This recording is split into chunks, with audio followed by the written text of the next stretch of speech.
Hey guys, Thomas Jr. here, aka Mustached Tom, here to review the animated series Beastars.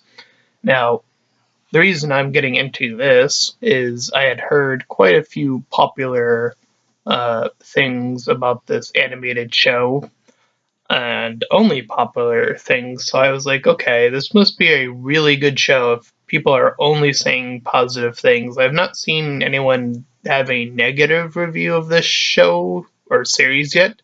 So I decided to check it out for myself and see what the deal was. And it's a seasonal show. It's already set for having a season 2. So I will keep that in mind with what I'll be saying.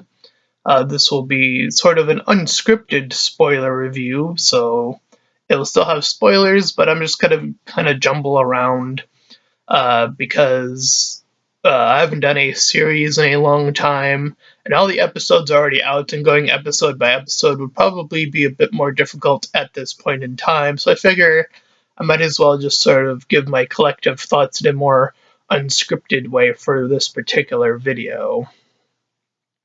And, review it in a more unformatted way. Again, I'd only heard positive things, so I was wondering, okay, does the show have any flaws? Is there something that the show could still work on? Etc., etc. So that's what I'll also be looking to do in this review, is if I felt like any parts were a little bit underwhelming or could use a little bit more in season 2, things of that nature, I'll definitely be talking about in this video. But I do think that the best way to start talking about this is to indeed go over the positives and the general plot of the story.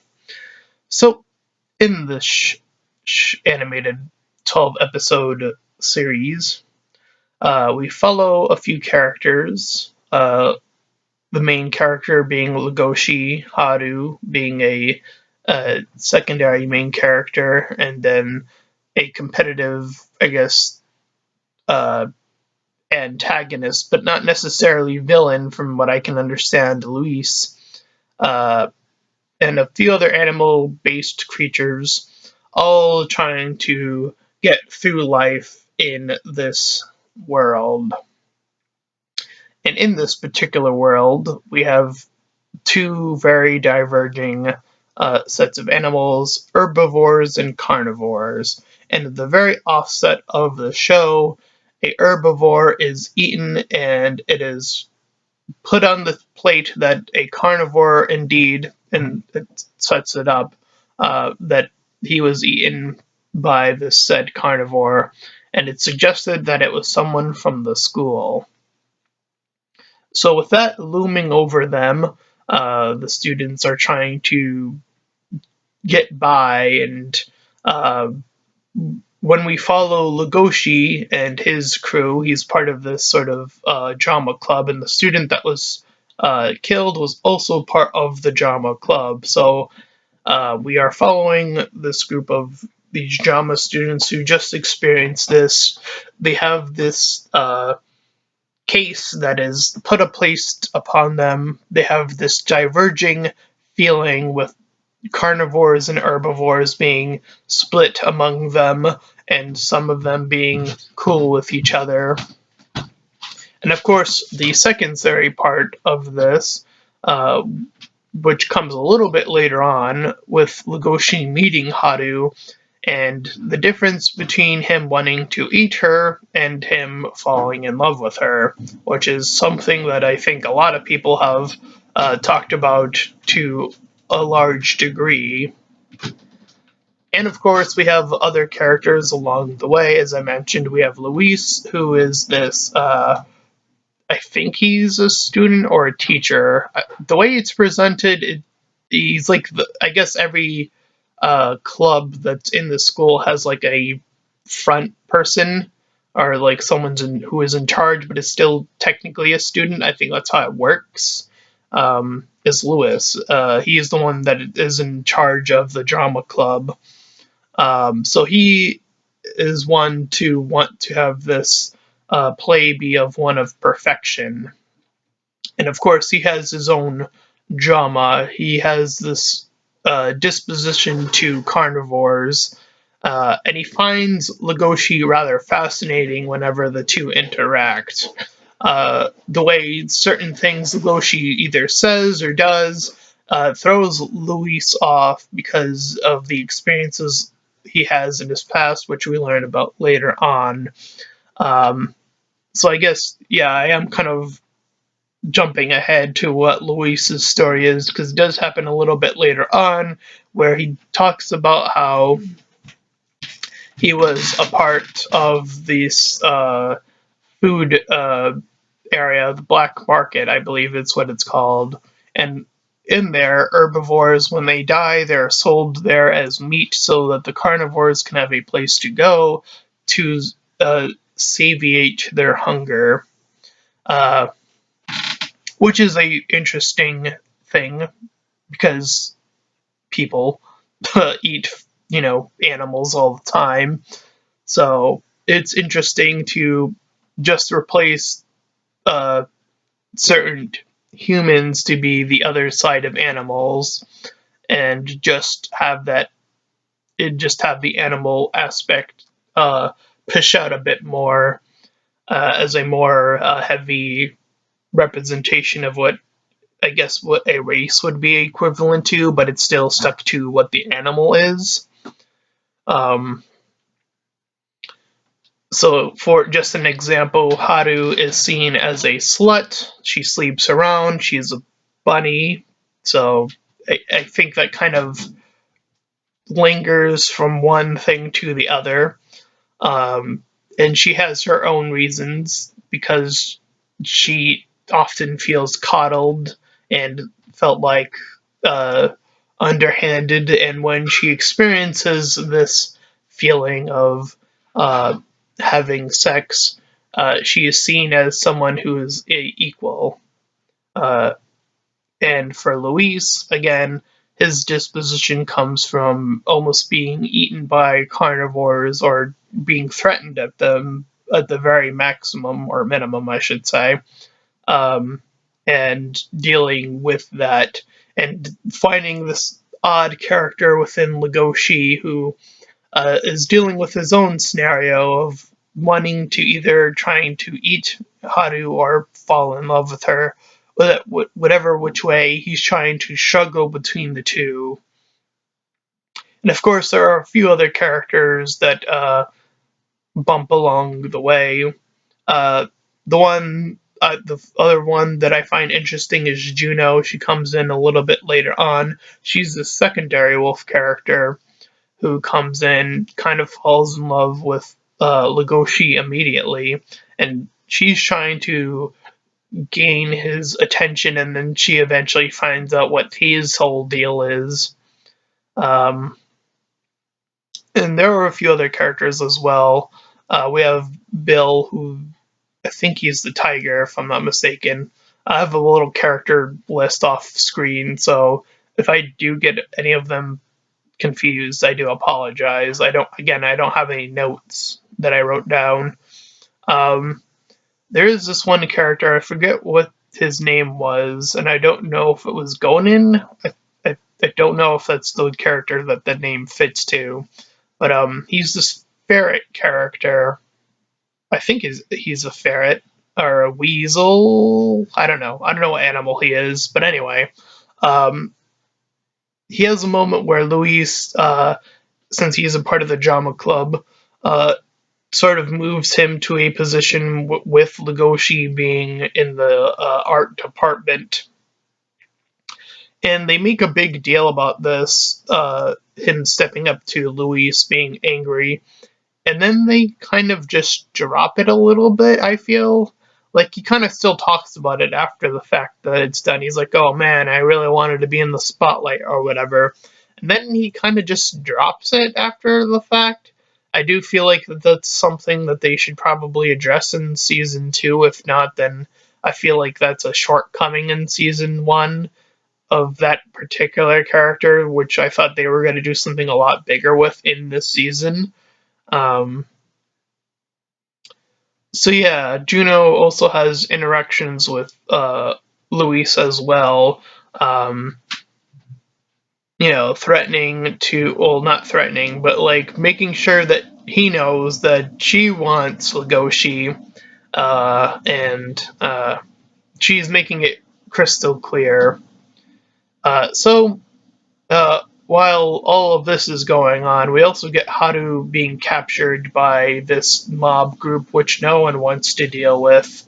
Not even the governor of the, or I think it's put as the governor, this lion guy. I forget what his name was. So Haru is captured, and Luis is told to let it go. And through that, he's told, like, oh, your past will be erased. And Legoshi finds out about this as well at some point near the end of the first season. So he's like booking it. He runs into this panda character who he ran into before. This one panda character who like caught him like while he was in the meat district, or the dark food area, whatever it was called again. Damn it, I actually forgot. Anyway, so yeah, uh, him trying to save her after his feelings of sort of have bloomed forth, and now he's feeling like, whereas his life beforehand was moving at a relatively stale pace and even pace, and it shows this through like little uh, bits where like he's on this like treadmill and he's like running flat, and then later on, like I said, when he's running to save her, it changes into this escalator that's like bringing him up super fast, representing like his life is changing at a dramatic pace. Um, and I feel like the backdrop of this taking place in a drama sort of theatrical play, the drama club. I think someone could make the argument, or I guess so much more a theory, that the world of Beastars is just a play. um, there definitely seems to be some indications of this, like characters monologuing for long periods of time about what their situations are. That's definitely something that's very akin to what you would see in a play, usually. Um, these instances where the animation changes drastically to represent what the characters are thinking, um, it seems to happen in a very play-like fashion as well, I would argue. Yeah, so I think there's some interesting arguments that could be made for that little interesting theory, but um, I do like the fact that this world is indeed very much split in this way. I will say, out of the 12 episodes, there is one that feels very filler based, and it's this one where this chicken is talking about what her job and role is and how she wants to lay her eggs so that they're top quality eggs, and Legoshi eats the eggs without realizing that they're her eggs or whatever. I do feel like out of all the episodes, that one in particular definitely is the most filler based. Um, she kind of just gets thrown into the story. I forget what episode this is exactly, but it is, again, just, it's so bizarre. It's so left field. She's just introduced as this new character, and it definitely feels like the biggest filler based episode out of all the episodes, which for a season that's only 12 episodes long, I don't think they had the room for that. They had a lot going on here, obviously. I think that episode with this filler could have been replaced with, again, dealing with that character I was mentioning earlier, that ferret or weasel, or that smaller animal, whatever he is. The one that got moved into the acting district, or the clothing district part of the play group. I do think that that episode could have been predicated to him and learning about, where his anchor is going, and if he has a crush on Juno. There seems to be some implication of that very briefly, but I'm not gonna say that that's really something that I can say definitively. Again, they're very vague hints at most, I would say. Um, I would say, again, I think that's my biggest issue with this season, as well as the fact that we had 12 episodes, and it feels like the inciting incident with the animal being killed at the start, there doesn't seem to be any sense of that progressing in season one. Like, they talk about it later on, obviously, but it feels like actual progression about, like, who actually killed him. Uh, I feel like there's like no other episode that even starts to be like, oh, a detective might be coming in to like start actually investigating this. Seems like something that would actually happen in this world. I don't know. I definitely feel like that could should be season two big material. If not, then I feel like that's a grave mistake. As well as again fleshing out these characters that we saw very briefly that seem to have very important parts to play in this world. Uh, Other than that, um, I would say it's still a pretty solid show. Um, Again, I feel like delving a little bit more into the mystery, uh, delving into more of the characters that we were already seeing pushed instead of these sort of just bring in this new character and it kind of having nothing to do with anything except food. Again, it's definitely an unnecessary part, but whatever. Um, but I guess it fills in something. I guess it's something. I don't know. I don't know how to fill that up with positive. Anyway, I guess that is all I have to say about Beastars for now, in terms of what's going on. I will say, again, since this is a spoiler review, I actually really dig that, the whole will he go for it moment with Haru, uh, and they really tease that it could be either one still. Go for I like that they don't go for the sex one either, um, because it seemed to be a heavy implication, especially, I think it's actually just the last episode that this happens in, where Haru is rescued and then Legoshi brings her to this room. They're alone. They're getting into it, and then he's like, no, no, no, no, no. And the eating part does get brought up again, whether or not, and she kind of instinctually, based off what she says, is like, oh, I kind of moved to be eaten by you, which is weird. I didn't like that at all.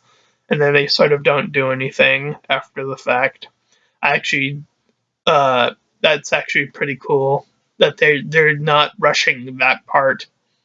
Um, I mean, the intro does imply that they kind of get together in a more romantic setting, so I feel like the intro is a little bit teasing in that manner. I want to say that that intro probably should have been a little bit shorter, if anything. Um, just sort of imply that it could be either or and not make it super obvious that he's going to choose the romantic part. Um, I don't know. It's just a little detail that, again, these smaller details that can make a big difference in what you're trying to present here. Um, so yeah, that is essentially everything I think I have to say about Beastars. I do look forward to season 2. I hope that uh, we sort of progress in the mystery part of it a little bit more.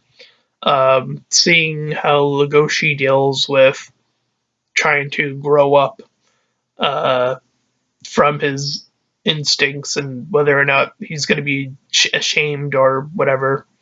Um, Luis's arc seems to end at the end of the series. He's like, because he gets to the place where the Haru's being held. Sorry, new thought just occurred. And then he's like, "Oh, go ahead and eat me or whatever." And he has a gun. He shot one of the lions that, and there two more came in. He's like, "Go ahead and eat me or whatever." And then he just sort of starts laughing like he's lost it or something. It's a bit of an odd little final moment. I'm assuming he's gonna fight them off. In fact, because they set up season 2, they have Legoshi talking to someone, um, but we don't know. We don't see who it is that he's referring to. No, could be anybody. But I'm assuming it's someone of his size because he's not looking down. It's definitely not Haru because he's always on his he always sits down to talk to Haru, so we know it's not her. It could be Juno, but I don't think that it's her either. Like it's it's either setting up that it is Luis and he somehow came back rather quickly, or it's Bill, or it's somebody else that of that size stature that I'm not aware of. Because he doesn't seem to be looking down. So there seems to be a heavy implication that it's someone of his size at the very minimum. Could be that dog character. I don't remember his name either. His friend.